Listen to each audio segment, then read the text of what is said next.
శాశ్వతమైన సంపద ఆధ్యాత్మిక సంపద. ఆరోగ్యంగా బతికినా, అనారోగ్యంతో బతికినా, ధనికుడిగా భోగాలు అనుభవించినా, దరిద్రంతో బాధలు పడినా ఎలా బతికినా ఒకనాటికి మనిషి మరణించక తప్పదు. ఇది సృష్టి ధర్మం. కాసేపటికి విరిగిపోయే పాలల్లో పాడవ్వని నెయ్యిని దాచాడు భగవంతుడు.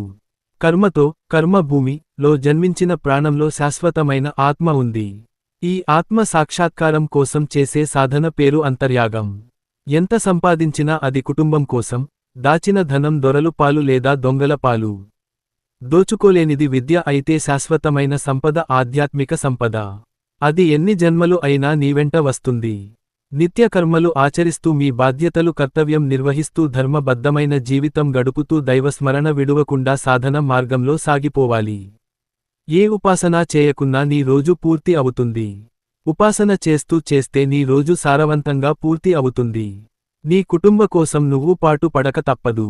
అదేదో భగవంతుడుని స్మరిస్తూ చేస్తే నువ్వు చేసేది ఉపాసన అవుతుంది, మరింత ఫలితాన్ని ఇస్తుంది. ఇద్దరు వ్యక్తులు రోజు కూలి పనులకు వెళ్తున్నారు. రోజు కూలి తెస్తే కానీ వారి ఇల్లు గడవని పరిస్థితి.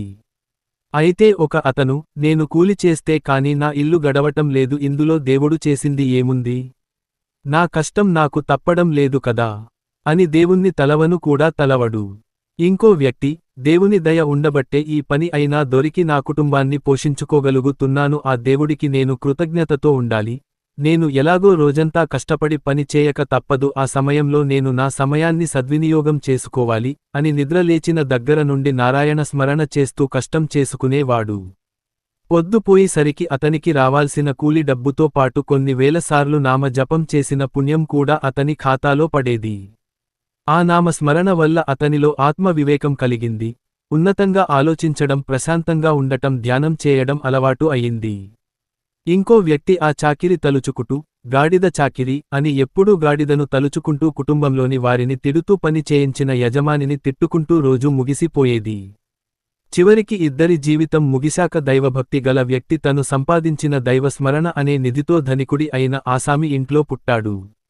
ఎప్పుడూ తిట్టుకుంటూ ఒకరిని దూషిస్తూ ఆ పాపం అకౌంట్లో వేసుకున్న వ్యక్తి గాడిదగా చాకలి వాళ్ల ఇంట్లో గాడిదకు పుట్టాడు.